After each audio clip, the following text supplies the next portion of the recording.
This is Jazz Casual, and I'm Ralph Gleason, and our guests in this session of Jazz Casual are the Modern Jazz Quartet, a group that's been together for a little over 10 years, and during that time has done a very great deal to take jazz out of the nightclubs and dance halls and bring it to the concert hall. John Lewis, thank you for being with us today. I'm delighted to have the MJQ here. What was the name of that tune you just played? The last piece we played was entitled The Golden Striker. That's from a motion picture score? Yes, called No Sun in Venice in this country. It seems to me that you have been one of the persons, and the group has been one of the groups that has done a great deal with motion picture music, utilizing jazz. In recent years, I think. Has this been a particular problem for you? Has you had... Not a problem. It takes up a lot of time and ideas and energy, but I think it's a very wonderful thing. It's that they use music, which is really a contemporary music invented in our time, to use with a contemporary art, motion pictures. Have you ever had to use it in a contemporary art, motion pictures, to denote a situation that was not particularly contemporary? Let's see. No, not so far. No. Would that be a problem? Yes, I think so.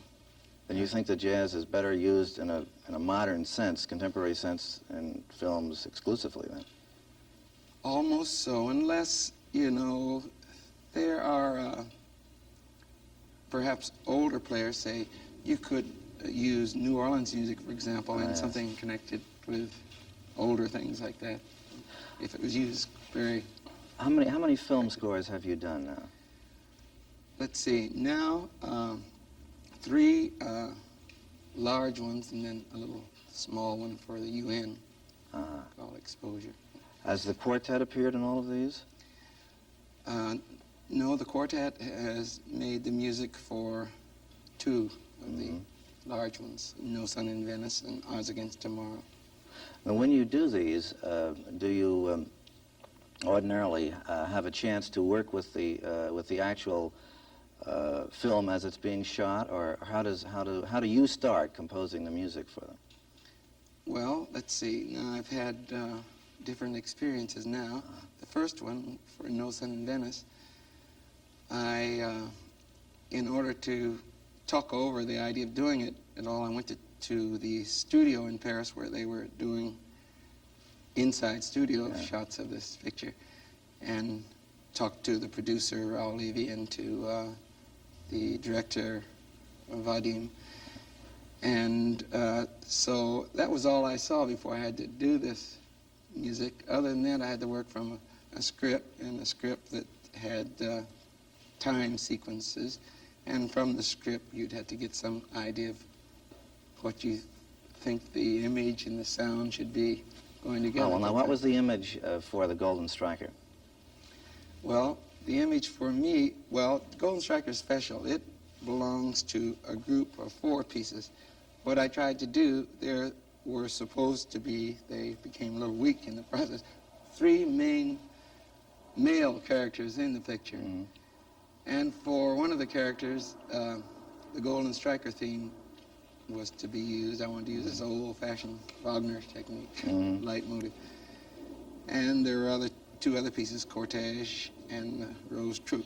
These I wanted to use with 2 other characters.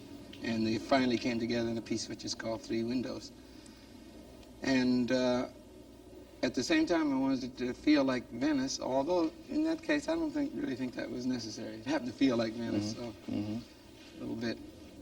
Have you worked with the application of jazz to other art forms, too? Well, yes, with the ballet here in San Francisco. Yes, I was fortunate enough to receive a commission to write music for a ballet called Original Sin, which will play some music, and also the quartet has made a long piece called Comedy, which was used for a ballet with 4 American dancers in Paris. Well, now, with your experience in extending jazz into other areas, and this, of course, is part of the whole progression of jazz music, and it's filling out throughout all of our lives, what do you see as coming in the future for jazz music? What kinds of things, what people, what areas remain? Well, I think a very important young man who will bring about a big change in music generally, he will do this, is Ornette Coleman. And the reason I can see this a bit is because the way his plan of playing, the way he plays, is closer to something which is, I guess originated either in the 20s or 30s and since this time, while the way we play is older and much more related to at least the way of playing to older 19th century music.